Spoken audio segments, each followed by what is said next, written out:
with hundreds of thousands of immigrants fleeing the ongoing civil war in Syria having already arrived in Europe, and with no end in sight, European nations are frantically trying to accommodate the flood of refugees.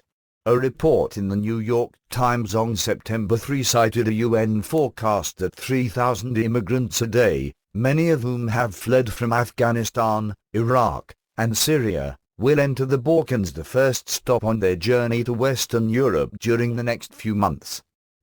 The favored final destination for most of these immigrants is Germany, a prosperous nation offering much economic opportunity.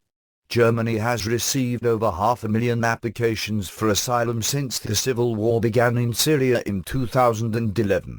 France and Sweden have also received over 200,000 applications, with Italy, Hungary, the United Kingdom, and Austria all receiving more than 100,000.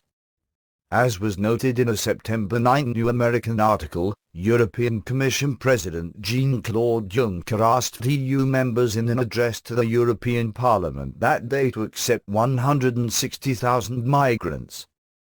Most of the immigrants first enter Europe to refugee camps in Turkey, crossing northward through Bulgaria, Serbia, and Hungary, before crossing the border into Austria and on to their final destination, Germany.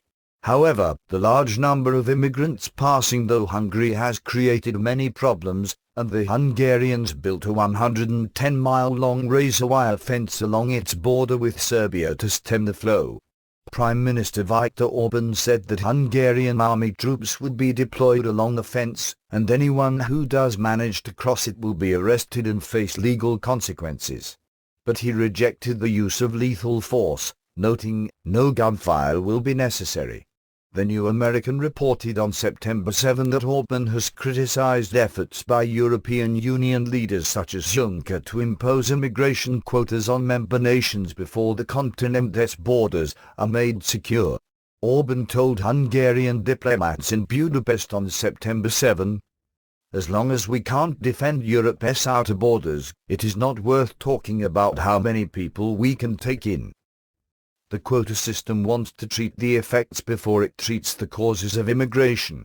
The main reason for this is because the EU cannot control its outer borders. The same argument has often been made in the United States, as many US politicians have asserted that our borders must be secured before immigration reform is even considered. In addition to the financial considerations of host countries faced with sheltering large numbers of refugees, some voices in Europe have expressed concern that large numbers of Muslim immigrants will accelerate the continuing decline of the Christian majority in a continent that was once largely Christian. There is still a collective memory in Europe of the time centuries ago when the continent was a Christian citadel threatened by invasion by militant Muslim armies who managed to occupy the Iberian Peninsula for centuries, 711-1491, and whose conquest of all of Europe was stemmed only by Christian victories in historically significant battles such as Tours 732, Lepanto 1571, and Vienna 1683. While Europeans may no longer fear an invasion by Muslim armies and navies, they are fearful of another type of invasion. Large numbers of Muslim immigrants have settled in Europe in recent decades, and in 2010, an estimated 44 million Muslims were living there, excluding the European part of Turkey.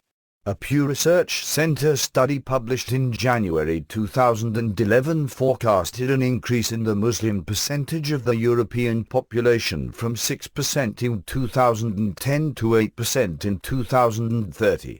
A significant factor in this increase is the higher fertility rate, the average number of children that would be born to a woman over her lifetime, among Muslims, 2.2 in 2010, compared to the non-Muslim fertility rate, 1.5 in 2010. A Pew study published in 2015 projected that in 2050 Muslims will make up 10.2% of Europe's population. A replacement fertility rate, that is, high enough to sustain a population, is commonly presented as being around 2.1 children per woman.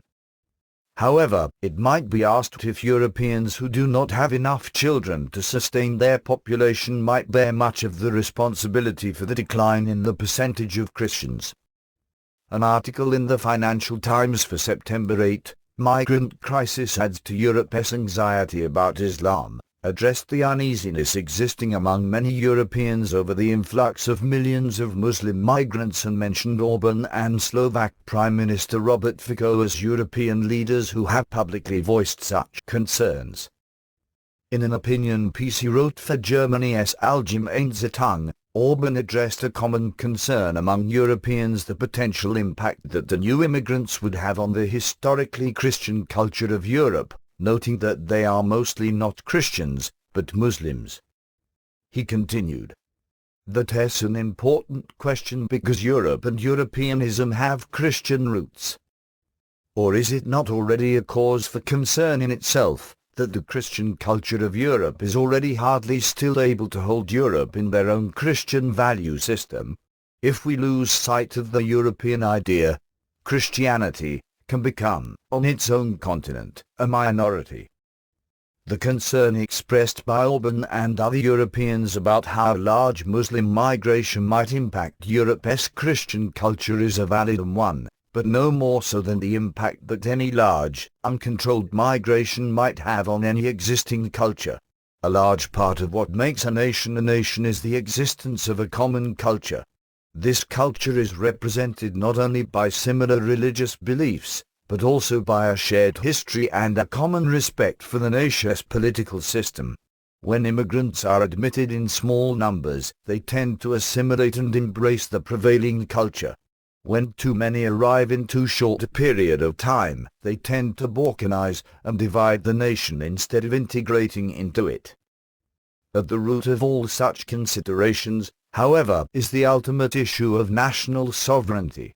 A nation without the power to determine who may enter it and establish residency within it is no longer a sovereign nation, but a mere geographic location on a map.